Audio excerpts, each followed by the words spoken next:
I want to talk with everybody today about something which 99.9% of our viewers have never, ever even heard of. And that is that there actually exists 2 entire surahs that were written and preserved that are not placed in the current Quran, but narrations state that these surahs were from the Quran.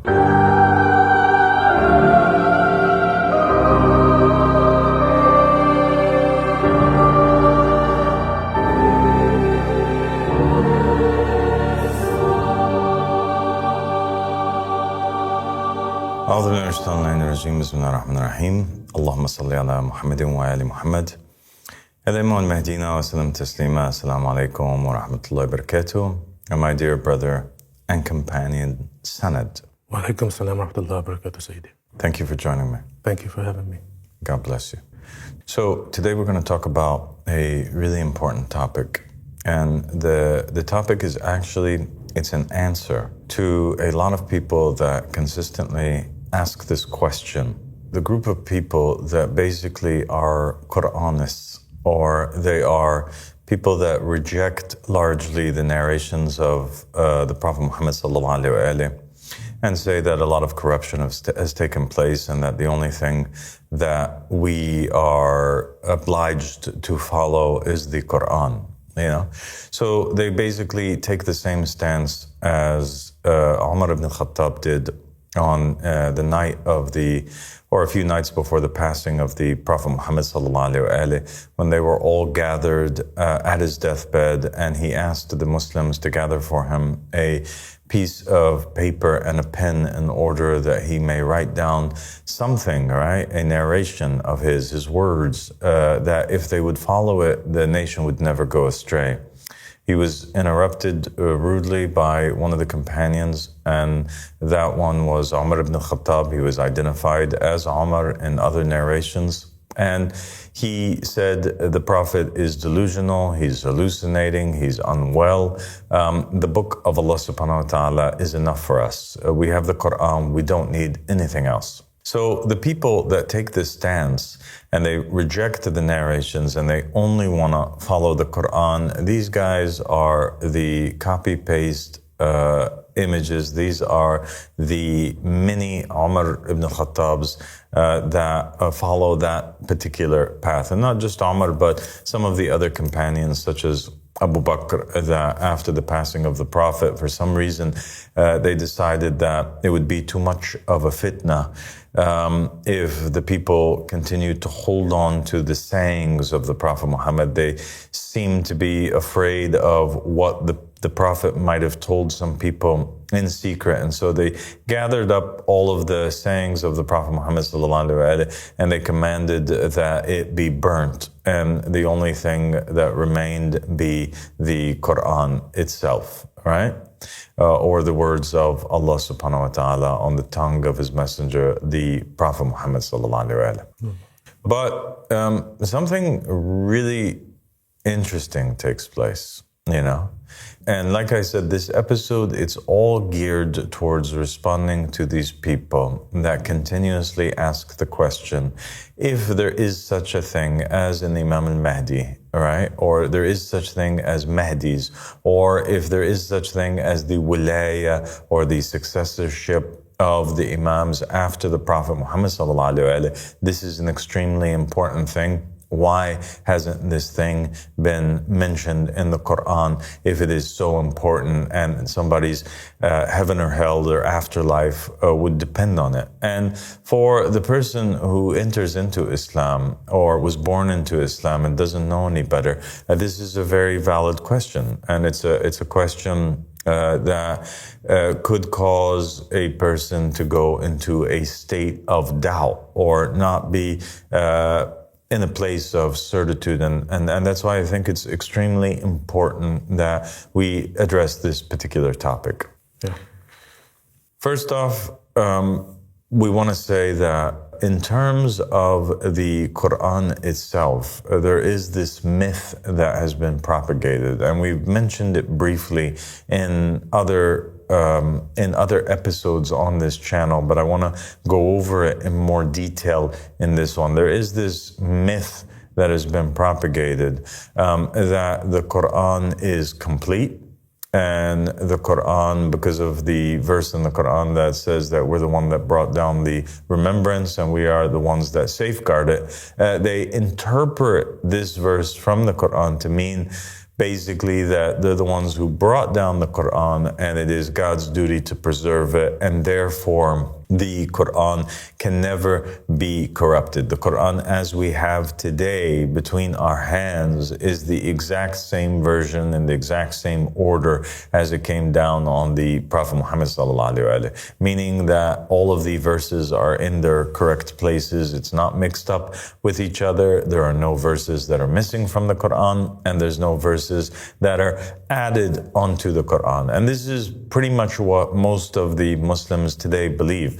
By the way, not just Sunnis, but most of the Shia, Marjas, and scholars and sheikhs, they also believe the same thing, or at least they propagate this same idea that the Quran of the Muslims, Sunni and Shia, for the most part, is the Quran that we have, which is the one that was compiled by the third of the so-called caliphs, or the so-called al-Khulafa al-Rashidin, after the Prophet Muhammad sallallahu alaihi wasallam, when that was Uthman, and that's why they call it the Uthmani Quran.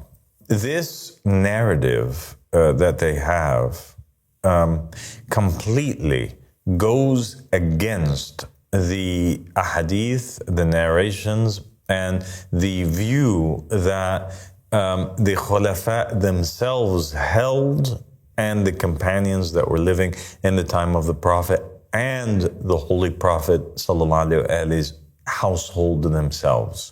All of them, the guided Imams and the family members of the Prophet, and those who usurped, right, and are considered to be the rightly guided caliphs of Sunni Islam, Abu Bakr, Umar, Uthman, and all of the remaining companions at that time and the generations that succeeded after that, they totally and utterly believed the Quran to be an incomplete book, that a lot of corruption had infiltrated into it, right?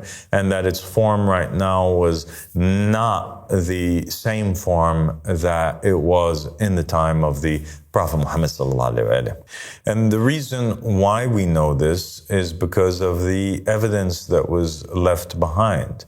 The second holiest book to the Sunnis, which is Sahih al-Bukhari, they consider it to be a compilation of the most authentic narrations, right, of the Prophet Muhammad sallallahu alaihi wasallam, and it preserves also in it the sayings and the words of the companions of the Prophet that lived with him, that first generation, is filled with narrations and sayings where the caliphs and the companions and the wives of the Prophet Muhammad sallallahu alaihi wasallam are proclaiming the Quran to not be complete.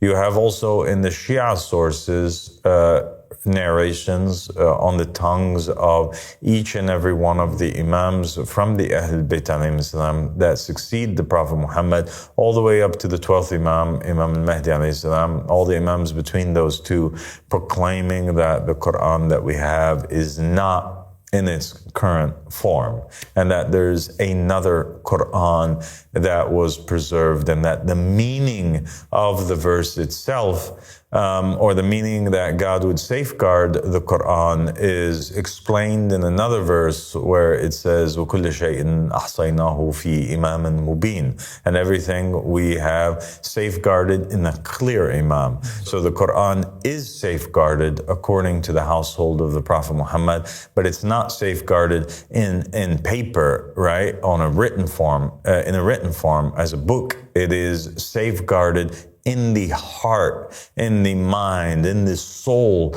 of an infallible Imam that God would place on the earth in every day and age. And each Imam would inherit the real Quran from the Imam that was before. And so the Quran would never be lost, because there would always be an Imam who would preserve it generation after generation. And that is how God preserves the Quran, by His Spirit being amongst creation and being able to preserve that Quran, versus this idea or this notion that all human beings would have a preserved copy of the Quran through its written format that was compiled by the third of the caliphs, Uthman, after they burnt all other copies of the Quran and all other narrations that said otherwise.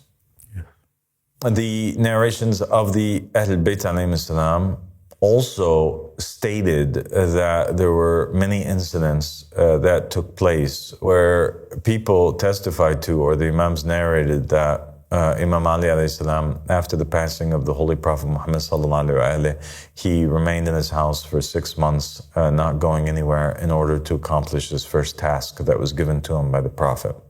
And the first task that was given to him by the Prophet was that he was to compile the Quran in its original form. So he was to write it down. And so he compiled for 6 months a book. He wrote down the verses of the Quran in the order that it came down, from the very first verse, right, all the way to the final verse, in order of revelation. In addition to that, he added into the book the interpretations that were given to him by the Prophet Muhammad sallallahu alaihi wasallam, the zahir and the batin, the apparent meanings and the esoteric meanings of each verse, and the reasons why it came down, the circumstances and the names of the people in which the verses came down concerning. He wrote all of these interpretations and the tafsir down. So essentially, we have this book. It's a grand book, and it has in it the Quran in its entirety, and it has in that Quran a lot of verses and surahs that were not preserved in the Quran that we have today. And also in that book we have the entire interpretation and explanation of the Quran, so that the Muslim nation would never go astray. And according to the narrations, Imam Ali alayhi salam, he takes this book and he attempts to give it to Abu Bakr and Umar, and they reject and they say, we have our own Quran, we don't need your Quran, get out of here. And Imam Ali alayhi salam said, then you will never see this book again. It will remain with my family until the emergence of the Mahdi, and then it will be him who will take out that book and bring it forward to the people. And there are many narrations that state that the Qa'im comes with a new matter and a new jurisprudence, and he comes with a new book, and he restores Islam once again. He destroys what was before him, like the Prophet Muhammad sallallahu alaihi wasallam destroyed what was before Islam. So if the Prophet destroyed the idol worship before Islam, the Qa'im will destroy that which came before he does, and what comes before he does is a distorted version, idol worshipping version of Islam, in which the Muslims are followers more of these non-working scholars and of Abu Bakr and Umar and Uthman, and the usurpers and the tyrants that took away the rights of the Ahl Bayt alayhim salam.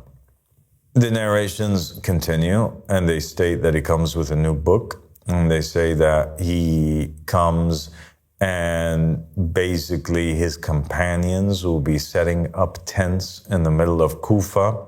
The non-Arab companions of the Qa'im will be teaching the Arabs the Quran as it came down. And so here in this narration, we have an indication, an implication, a very clear one, that is stating that the Quran that the people have now is not the true one, and that the true one will come down, or it's not in its true form, there's something wrong with it, and that as it came down, the Quran as it came down will be revealed by the companions who will accept the Qa'im, who most of them are non-Arabs, and most of them, it's easy for them to accept a different version of the Quran, as to where the people whom are Arabs that grew up on Islam will find it very difficult. And that's why the narrations state that the matter of the qa'im is something which is very hard, especially upon the Arabs and especially upon the Persians, and that there are very few of the Arabs that are with them, and narrations that state that his first enemies are the Arabs. He doesn't have any clearer enemies than the Arabs and the Persians. It's because they're the ones that have a vested interest in the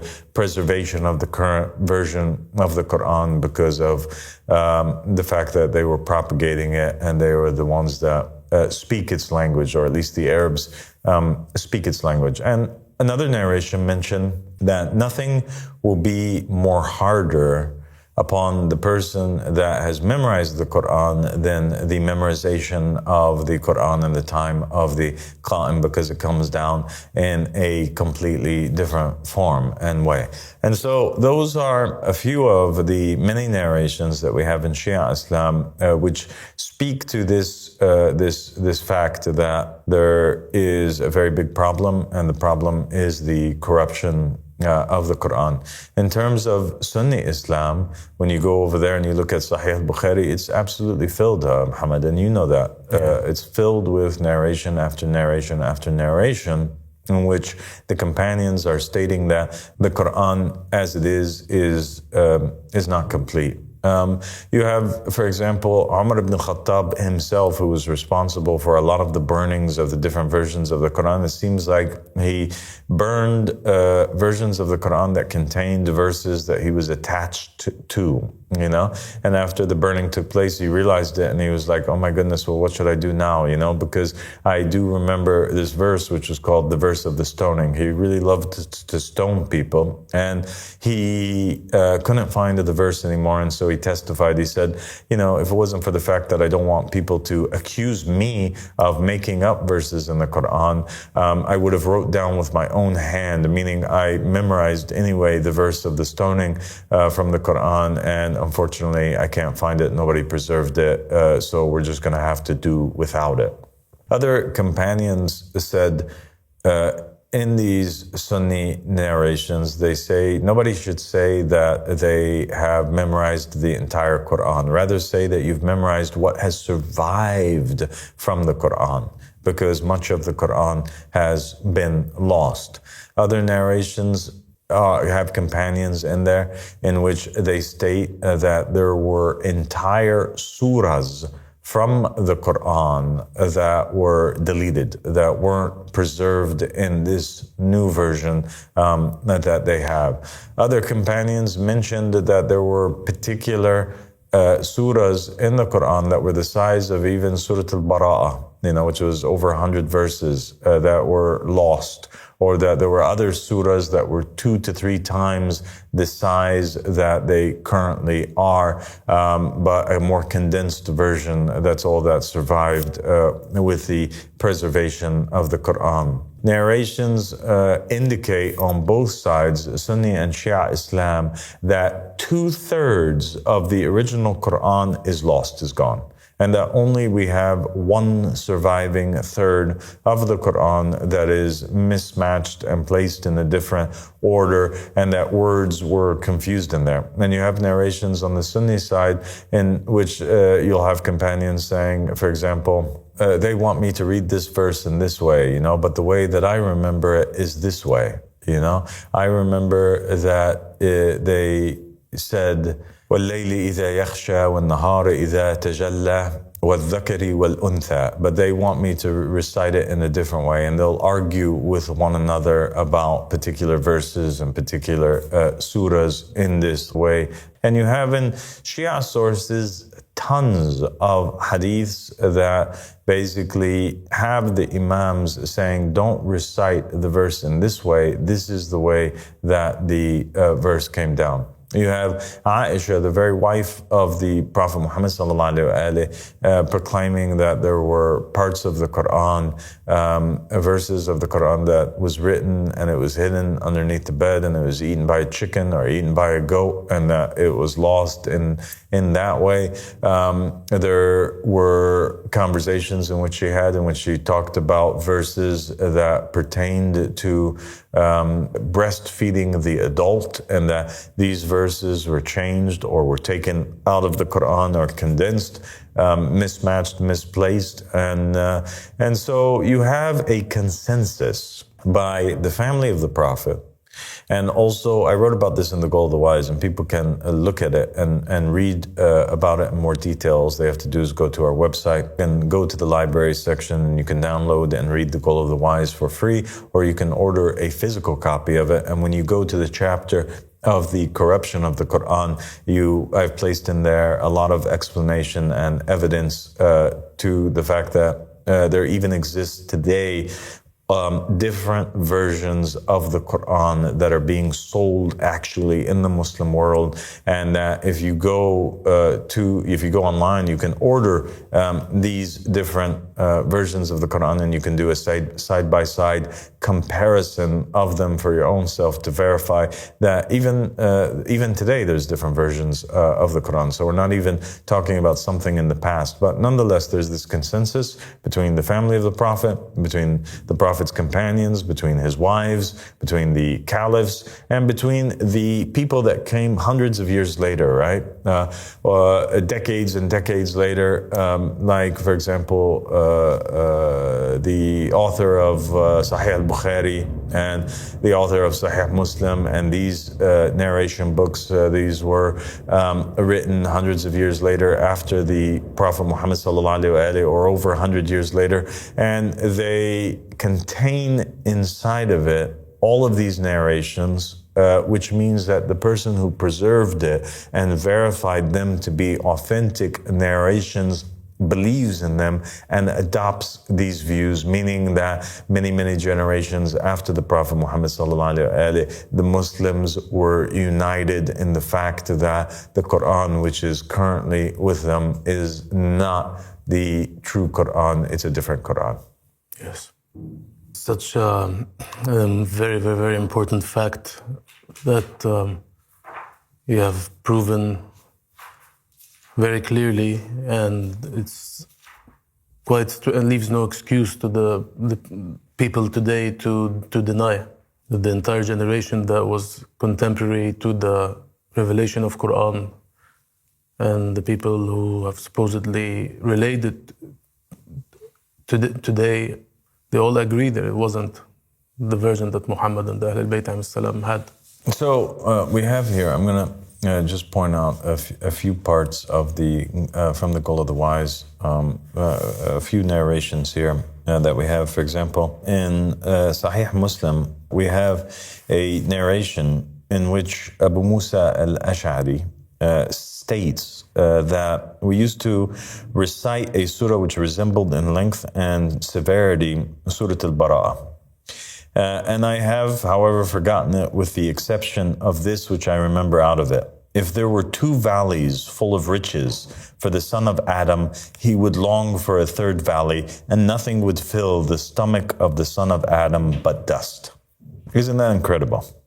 Indeed.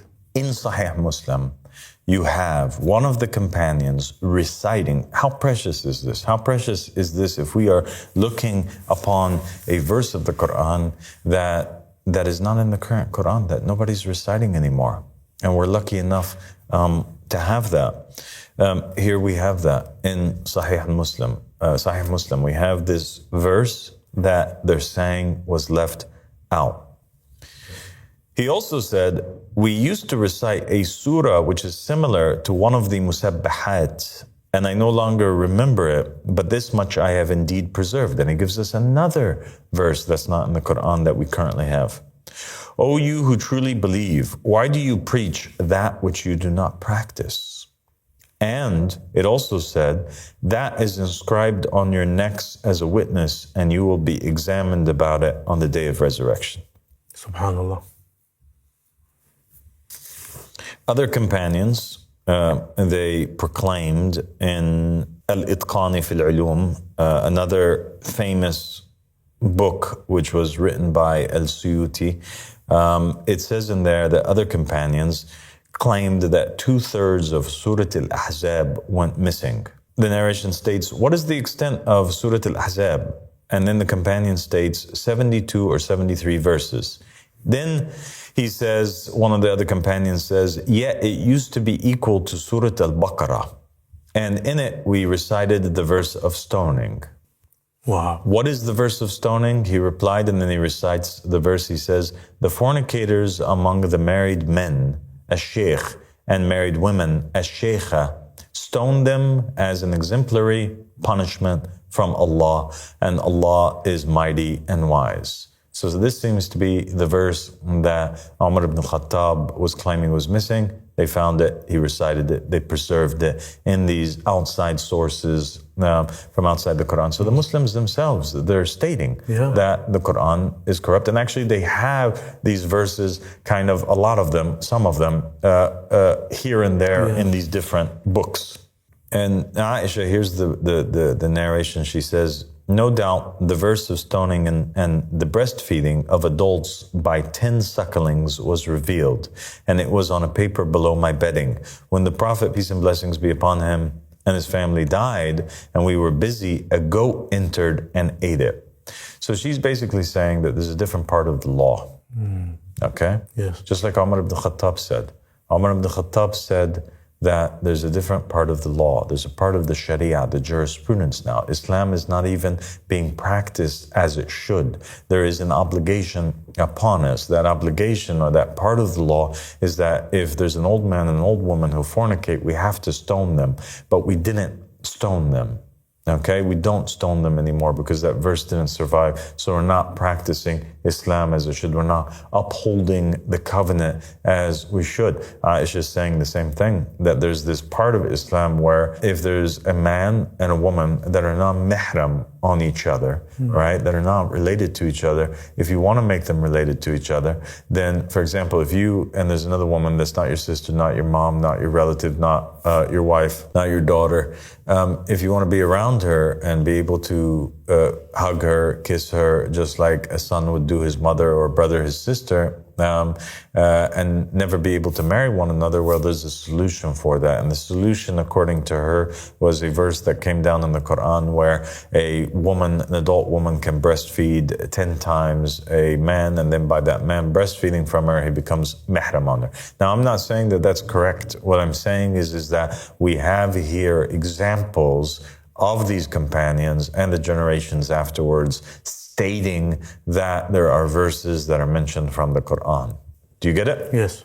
A lot of people, they would object and they would say, absolutely not. We're not going to take some narrations and we're going to use them to disprove the Quran that's between our hands, that we know, or that the Quran says that it's preserved. And this is the miracle of the Quran. And the problem in that is that you have narrations from Muhammad and the family of Muhammad, alayhi salam, and from the messenger himself that state that the Quran cannot be interpreted without a companion or without a guide or without an imam who will explain it. And that's the reason why there's so many sects that exist, and they're all fighting one another from after the death of the Prophet Muhammad up until the current day. Now, you'll remember in Islamic history, it's extremely ugly. After the death of the Prophet Muhammad, what happens is that Muslims break down into two groups. One group of Muslims are fighting against another group of Muslims. There's armies of 70,000 people battling against one another. And on one side you have companions like Talha and Zubair, and you have like Aisha, the wife of the Prophet Muhammad sallallahu alaihi wasallam, going out to lead an army, sitting and riding on a camel against the Prince of the Believers and the husband of the daughter of the Prophet Muhammad, and his cousin and his successor, Imam Ali alayhi salam, and his companions on one side, and they're fighting a vicious fight against one another. And this is because the guide of the Quran is no longer there, and these Muslims now are indifferent with one another over the meaning of the verses and over the religion itself. And so the book has to have its author with it, or the companion of the book, the person who preserves it. And that's essentially what the narrations of the Ahlul Bayt alayhim salam are stating. There's also this other thing that the Ahlul Bayt alayhim salam said, and the Prophet Muhammad sallallahu alayhi wa said, he really emphasized on this, and his Ahlul Bayt emphasized on this, that there is this golden rule that exists. And the golden rule is that if you hear a narration from Muhammad or attributed to Muhammad or the Ahlul Bayt, you are not allowed as a Muslim to deny it. No matter how absurd it seems, you cannot deny the information, especially if you are in doubt about its source or you don't know if it's true or false. So the Muslims nowadays, what they want to do is they want to hear these narrations. They want to put their fingers in their ears, like the people in the time of Noah, when in the Quran it says that they put their fingers in their ears and they covered their faces with their clothing in order to not hear the message. The Prophet Muhammad said, this is entirely false. You can't do that. If anybody comes to you, right, saying that the Prophet Muhammad or his Ahlul Bayt said something, you are obliged to, you are forced to accept it rather than deny it. You must accept and assume that it's true instead of denying it and assuming that it's false until the matter is clarified. So the right thing to do, the automatic reaction that the believer must have is that he accepts those words that are attributed to the Prophet or to the Messenger, lest they deny something which was really said by the Prophet Muhammad sallallahu alaihi wasallam, and that means that it was really said by Allah subhanahu wa ta'ala, and by that action they would have belied God from above His throne and the Messenger and the Ahlul Bayt alayhim salam, and that is a grave sin.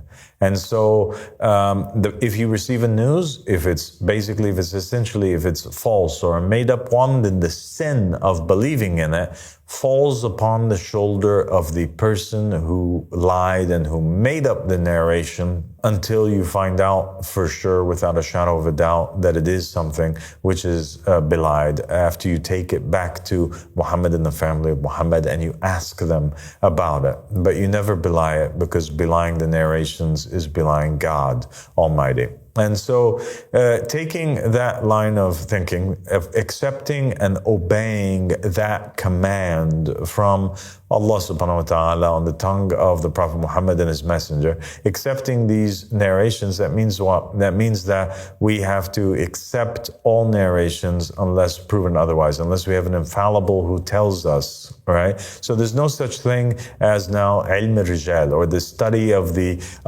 to scrutinize the narrators and the companions and say this was a trustworthy person or this was not a trustworthy person. We have to throw that all outside of the window. And by the way, that's exactly what the major Shia books that were written by Majlisi and other than them, some of the narrations you'll have in there that the Shia accept narrations that have a chain of narrators, and then a lot of the times you'll have a Sheikh al-Sadiq or a Majlisi or these guys, they relay the hadith directly from Imam Al-Sadiq alayhi salam or directly from the tongue of the Imam without a chain of narrators, because the Shia accept it and they quote these narrations and they use them because they know that the chain of narration, the science of or the school of thought that is interested in studying the reliability of the men, this is a science that in it and of itself is unreliable, because there's no way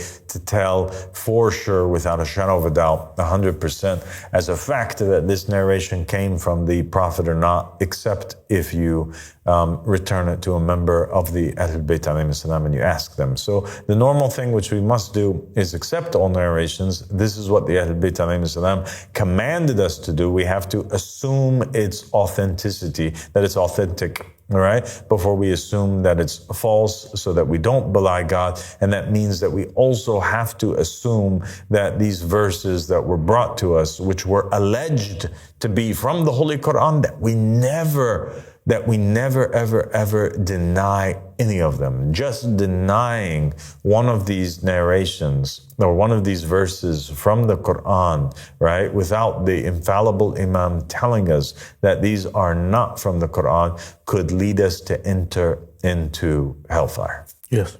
That takes us now to something really, really important and interesting, which I want to share with everybody today. And that is this topic of these two surahs that are not in our current Quran. So far, we've examined the narrations, and we've had in those narrations them quoting particular verses. But I want to talk with everybody today about something which 99.9% of our viewers have never, ever even heard of. And that is that there actually exists 2 entire surahs that were written and preserved that are not placed in the current Quran, but narrations state that these surahs were from the Quran.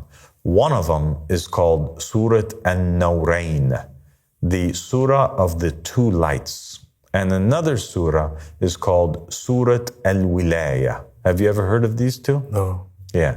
So we're going to take a moment, we're going to read Surah al-Walayah, and we're going to take it from there and share it with the people for the very first time. Are we ready? Allahu Akbar, of course. Bismillah al-Wahid al-Qahar.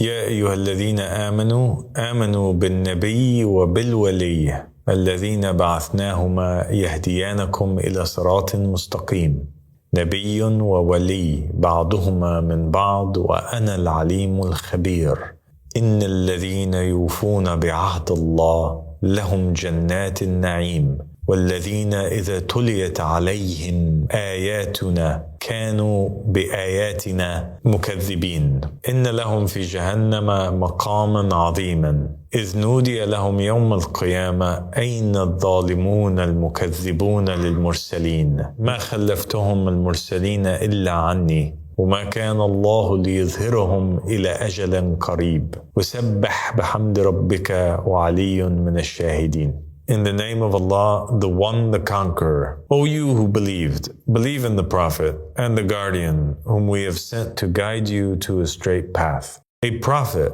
and a Guardian, each from the other, and I am the All-Knowing, the All-Aware. Indeed, those who fulfill their covenant with Allah will have gardens of bliss, and those who, when our verses are recited to them, disbelieve in our verses, indeed for them in hell is a great place. When it is proclaimed to them on the day of resurrection, where are the wrongdoers who denied the messengers? I did not appoint the messengers as successors except by my command, and Allah would not make them apparent until a near term. And glorify your Lord with praise, and Ali is among the witnesses. As far as this surah, that's the surah of the Walayah, that is allegedly 7 verses, there are narrations that have been preserved, actually, that state that it's longer than that.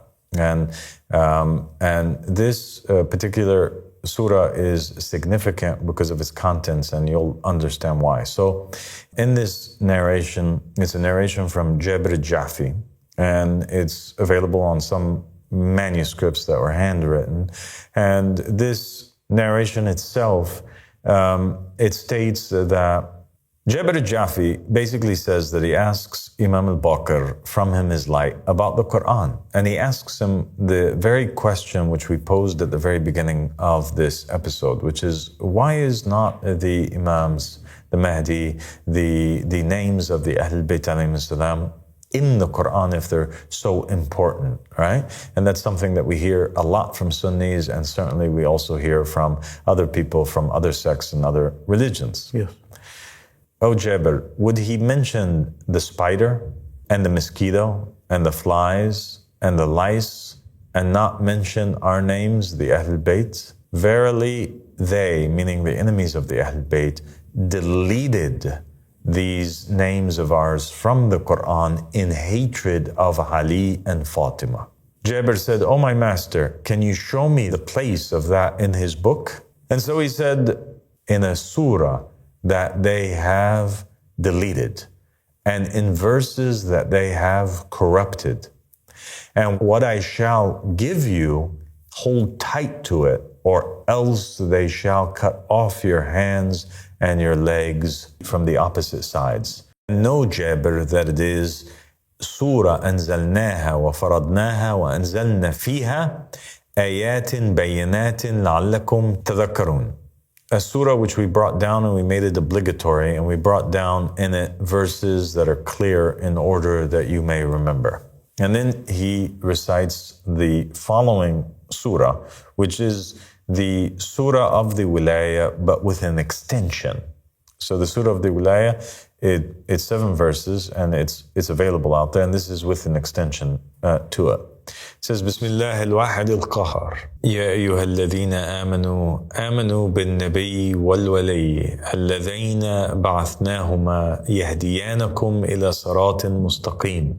نبي وولي بعضهما من بعض وأنا العليم الخبير إن الذين يوفون بعهد الله لهم جنات النعيم فالذين إذا تليت عليهم آياتنا كانوا بآياتنا مكذبين إن لهم في جهنم مقام عظيم نودي لهم يوم القيامة أين الضالون المكذبون للمرسلين ما خلفهم المرسلين إلا بالحق. So it's a little bit different than the other one. وما كان الله لينذرهم إلى أجل قريب فسبح بحمد ربك وعلي من المشاهدين. Instead of الشاهدين, in this version it says المشاهدين. وفاطمة نوري وبها أستعين وذريتها أوليائي هدى للمؤمنين حسن وحسين وعلي الساجدين ومن ذريته ثامن السامعين إني خلقت السماوات والأرض بنورها المبين فاسجدوا لها إن كنتم بها موقنين سأطوي السماء باسمها الكريم والأرض أجعلها جنة للصابرين والذين ظلموا نوري أولئك سأمسخهم أجمعين أبدانهم كأنها أبدان الشياطين أولئك أصحاب فرعون وهامان وإبليس المنذرين والذين استجابوا لأبنائها المهديين الله تحملهم رياح نجائب والأولين أولئك شيعتها لهم الفائزون يوم يقوم ابنها المستعين ذلك يوم لا ينفع الظالمين يولون منه فرارا خائفين إن المؤمنين هم المسلمين فلا تكونوا من الغافلين وتوبوا قبل نزول آمين ثم قال والحمد لله رب العالمين. And then he said, Alhamdulillah Rabbil Alameen, my master, I have full certitude in you. He said, yes, O Jabir, and if it wasn't for that, we would not have picked you. Allahu Akbar, Allahu Akbar. SubhanAllah, glory be to God. So, Jabir al-Jafi says, he said, I asked the one who knows, meaning Imam al-Bakr, from him is light about the Quran and whether Allah mentioned your name in it. He said, O Jabir, does the spider and the mosquito and the fly and the lice get to be mentioned in the Quran and our names not mentioned in the Quran? What do you think? The people of the house will not be mentioned while the fly and the spider and these little critters are mentioned? By Allah, they omitted them out of the hatred that they had towards Ali and Fatima. Jabir says, oh my master, clarify to me then, where is it in his book? He said, in a surah that they have omitted and in verses that they have altered. And what I will inform you of it, keep it secret, otherwise they will cut off your hands and feet from the opposite sides. And know, O Jabir, that it is the surah that is referred to in the Quran, in the verse that says, a surah which we have sent down and imposed. And in it we have sent down clear verses that perhaps you may remember. So this verse in the Quran, this one that says, وَسُورَةً فَرَضْنَاهَا, is referring to Surah al-Walayah. And Surah al-Walayah, he's saying, is a surah that mentions in it the names of the Ahlul Bayt alayhim salam. And this surah was altered and the names of the Ahlul Bayt were taken out, which we saw in the first version of Surah al-Walayah that's around. We didn't find in it the names of the Ahlul Bayt alayhim salam. It was only 7 verses. The rest of it was cut off. And then eventually the entire surah was taken out of the Quran altogether. And then he quotes the surah itself and he says, "In the name of Allah, the one, the conqueror, O you who have believed, believe in the Prophet and the guardian whom we have sent to guide you to a straight path, a prophet and a guardian, each from the other. And I am the all-knowing, the all-aware. Indeed, those who fulfill their covenant with Allah will have gardens of bliss. And those who, when our verses are recited to them, disbelieve in our verses, indeed for them in hell is a great place." So here's a great warning, even in the surah itself, in the verse itself, that those who hear verses of the Quran and then they deny it for whatever reason, these people are going straight into hellfire.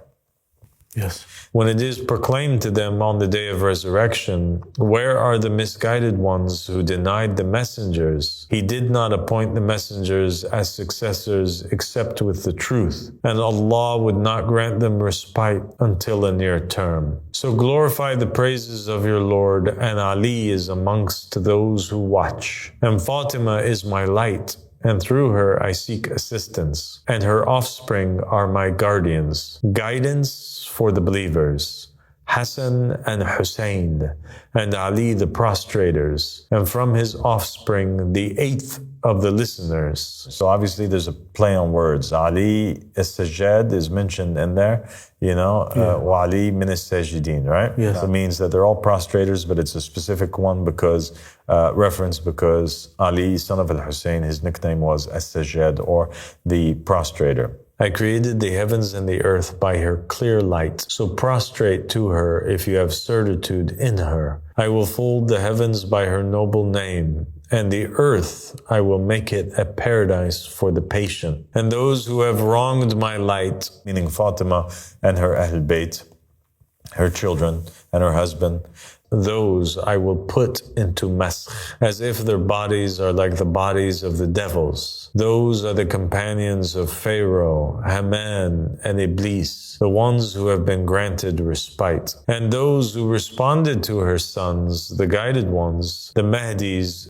All right, so now it's referring to the 12 Mahdis that come after the 12 Imams. You have in the surah, it mentioning in there by name Ali and Fatima and Al-Hassan and Al-Hussein and Ali Zayn al-Abidin or Ali as-Sajjad, and then the eight from her sons, which are the remaining 8 Imams that lead to Imam al-Mahdi alayhi salam. And then you have a reference to the Mahdis. Who are the Mahdis? "They will be carried by the winds of my chosen, and the first ones. Those are her followers, Shia, and they will be the victorious ones, the ones who support the Mahdis. On the day when her son, the one who relies on God, will rise." So that's a reference to the Qur'an. "That is a day when the wrongdoers will not benefit. They will flee from him in fear. Indeed, the believers are the Muslims, so do not be among the heedless and repent before the descent of Ameen." SubhanAllah. Incredible. It is incredible, isn't it? Incredible. So we'll leave that for food for thought for the people, and inshallah we'll meet together in another episode. And alhamdulillah rabbil alameen, and sallallahu ala Muhammadin wa ali Muhammad, wa sallam taslima.